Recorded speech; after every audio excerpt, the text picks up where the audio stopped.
त्योहारों का सीजन चल रहा है तो क्यों ना कुछ मीठा बनाया जाए।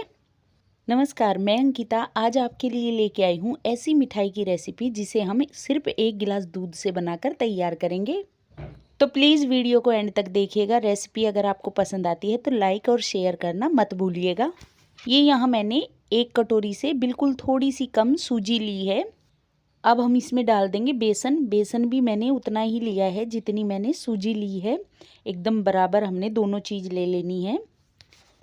दोनों चीज़ों को हमें इकट्ठा डाल देना है एक बोल में। इसको बनाने के लिए यहाँ मैंने एक भारी तले की कढ़ाई का इस्तेमाल किया है। अब हम इसमें डालेंगे घी। घी हमें डालना है इसमें 2 बड़े चम्मच ऊपर तक भरकर बिल्कुल अच्छे से। जो चम्मच हम खाने में इस्तेमाल करते हैं उसी चम्मच के नाप से मैंने 2 चम्मच भर के इसमें घी का इस्तेमाल किया है। घी को हमें अच्छे से गर्म कर लेना है और देखिए घी बिल्कुल अच्छे से गर्म हो गया है। जब घी बिल्कुल अच्छे से गर्म हो जाए तब हम इसमें डालेंगे सूजी और बेसन जो हमें नाप करके एक बोल में रखा था। वो सारा सूजी और बेसन को हमें इस घी में डाल देना है।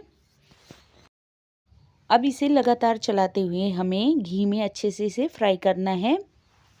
और गैस का फ्लेम यहाँ मैंने हाई रखा है ताकि हाई फ्लेम पर ये बिल्कुल जल्दी से फ्राई हो जाए, ज़्यादा टाइम ना लगे इसको फ्राई करने में। इसीलिए यहाँ मैंने भारी तले की कढ़ाई का इस्तेमाल किया है ताकि जो बेसन और सूजी है बिल्कुल अच्छे से भुन जाए। क्योंकि हम अगर इसे पतले तले की कढ़ाई में भुनेंगे तो बेसन और सूजी जल जाएंगे, इसलिए भारी तले की कढ़ाई में भूनने से बेसन और सूजी जल्दी जल्दी भुन जाएंगे और बहुत ही अच्छा इनका कलर भी आ जाएगा, ये जलेगा भी नहीं बिल्कुल भी। तो इसी तरह से हमें इसे लगातार चलाते हुए फ्राई कर लेना है। इसको फ्राई करने में कम से कम हमें 10 से 15 मिनट लगेगी। आपको देखने से पता चल रहा होगा जो हमने इसमें घी डाला था वो बेसन और सूजी ने अच्छे से सोख लिया है। लेकिन देखिएगा थोड़ी देर बाद जब ये बेसन और सूजी बिल्कुल अच्छे से भून जाएंगे तो ये घी छोड़ना शुरू कर देंगे और इनका कलर जो है हल्का सा लाइट गोल्डन कलर आ जाएगा और खुशबू भी बहुत अच्छी आने लगेगी। जब तक कि इसका कलर चेंज ना हो जाए तब तक इसी तरह से लगातार चलाते हुए हमें इसे फ्राई करना है। तो देखिए बेसन और सूजी को भूनते हुए कम से कम हमें 10 से 15 मिनट हो गई है।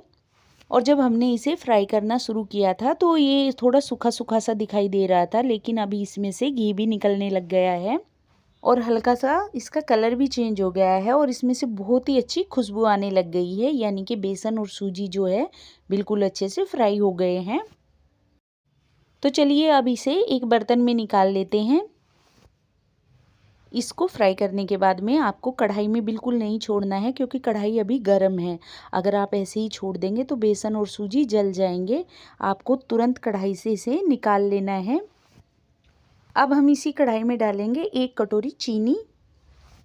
जिस कटोरी के नाप से हमने इसमें सूजी और बेसन लिया था उसी कटोरी के नाप से हम इसमें चीनी डालेंगे। यहाँ मैंने 1 कटोरी चीनी डाल दी है और ये देखिए ये आधी कटोरी से भी थोड़ी कम चीनी और डाल देते हैं। और अब हम इसमें डाल देंगे उसी कटोरी के नाप से भरकर 1 कटोरी दूध। ये मलाई वाला दूध है, इसमें आपको मलाई वाले दूध का ही इस्तेमाल करना है क्योंकि हमें इसमें मवे का इस्तेमाल नहीं किया है और ना ही हमने इसमें मिल्क पाउडर का इस्तेमाल किया है। इसी मलाई के दूध से ये बर्फ़ी बहुत ही नरम बनकर तैयार होगी। और आपको इसमें गाय के दूध का भी इस्तेमाल नहीं करना है क्योंकि गाय का दूध पतला होता है। आप इसमें भैंस के दूध का ही इस्तेमाल करें। बहुत ही कम खर्च में ये मिठाई बनकर तैयार हो जाती है और बहुत ही कम मेहनत लगती है इसको बनाने में। एकदम गाढ़ी चाशनी बनाकर हमें इसकी तैयार करनी है। तो हमें इसे लगातार इसी तरह से चलाते हुए पकाना है और गैस का फ्लेम आपको हाई रखना है ताकि हाई फ्लेम पर ये बहुत जल्दी से पक जाए। मीडियम फ्लेम पर आपको इसे नहीं पकाना है क्योंकि इसमें बहुत टाइम लग जाएगा। आपको गैस का फ्लेम हाई रखना है और इसको लगातार चलाते हुए पकाना है। जब तक ये चाशनी पक रही है तब तक हमें एक काम और कर लेते हैं। तो चलिए बर्फ़ी को जमाने के लिए एक प्लेट तैयार कर लेते हैं। यहाँ मैंने थोड़ा सा घी लिया है और घी को हमें एक प्लेट में हमें इस तरह से अच्छे से फैला देना है। चारों तरफ बिल्कुल बढ़िया तरीके से फैलाना है ताकि हम जब इसमें बर्फ़ी जमाए तो बर्फ़ी थाली में ना चिपके और ये आसानी से बाहर आ जाए प्लेट से। तो देखिए प्लेट में हमने बिल्कुल अच्छे से घी लगा दिया है। अब इसे साइड में रख लेते हैं और चाशनी को चेक कर लेते हैं। और ये देखिए चाशनी में एक उबाल आ गया है, लेकिन ये अभी बनकर तैयार नहीं हुई है, हमें इसे गाढ़ा करना है। एक बार फिर से आपको याद दिलाना चाहूँगी, अगर अभी तक आपने मेरी वीडियो को लाइक नहीं किया है तो प्लीज़ वीडियो को लाइक करके चैनल को सब्सक्राइब करना मत भूलिएगा। और जो नीचे दिया गया घंटी का बटन है उसको दबाकर ऑल पे सेट कर दीजिएगा, ताकि आपको मेरी आने वाली नई वीडियो की नोटिफिकेशन सबसे पहले मिले। तो देखिए, थोड़ी देर पकने के बाद में चाशनी हल्की सी गाढ़ी हो गई है। तो चलिए इसे चेक कर लेते हैं कि चाशनी सही से पकी है या नहीं। चाशनी को चेक करने के लिए हमें क्या करना है, एक कटोरी में हमें लेना है ठंडा पानी और इस चाशनी की 2-3 बूंदें इस पानी में डाल देनी है।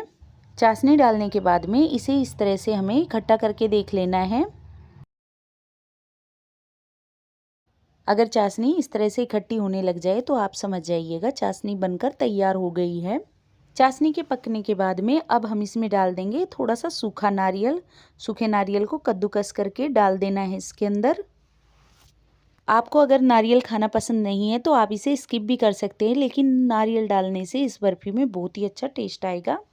अभी हमें गैस का फ्लेम बंद नहीं करना है, बस कम कर देना है और इसमें नारियल को बिल्कुल अच्छे से मिक्स कर देंगे। अब हम इसमें डाल देंगे सूजी और बेसन, जो हमने घी में फ्राई करके रखा था वो सारा इसमें डाल देना है। सूजी और बेसन डालने के बाद में इसे बिल्कुल अच्छे से हमें मिक्स कर देना है और इसी तरह इसको मिक्स करते हुए हमें 2 से 3 मिनट और पका लेना है, ताकि चाशनी अच्छे से और गाढ़ी हो जाए और बेसन और सूजी भी इसमें थोड़ा सा पक जाए। और देखिए, इसको लगातार चलाते हुए हमें 2 से 3 मिनट हो गई है और कढ़ाई भी छोड़नी शुरू कर दी है इस बैटर ने। तो ये बिल्कुल अच्छे से पक गया है। अब हम गैस का फ्लेम बंद कर देंगे और इस पूरे बैटर को हमें घी लगी प्लेट में डाल देना है। इस बैटर को थोड़ा जल्दी जल्दी प्लेट में डालिएगा, क्योंकि हमने इसमें बेसन और सूजी का इस्तेमाल किया है, जो चाशनी के अंदर जाकर फूल जाते हैं और जैसे जैसे चाशनी सूखने शुरू हो जाती है तो ये बैटर भी हमारा सूखने लगता है। तो आप इसे जल्दी से प्लेट में डालकर फैला दीजिएगा। इस तरह से आपको किसी चम्मच या कड़छी की सहायता से फटाफट से इसको पूरी प्लेट में फैला देना है। तो देखिए, देखने से ही आपको लग रहा होगा कि ये बिल्कुल सही तरीके से चिकना नहीं हुआ है। तो आपको क्या करना है, एक कटोरी के पिछले हिस्से में घी लगाकर इसको इस तरह से अच्छे से सेट कर देना है। तो देखिए, बिल्कुल अच्छे से सेट हो गया है। अब हम इसके ऊपर थोड़ा सा सूखा नारियल डाल देंगे।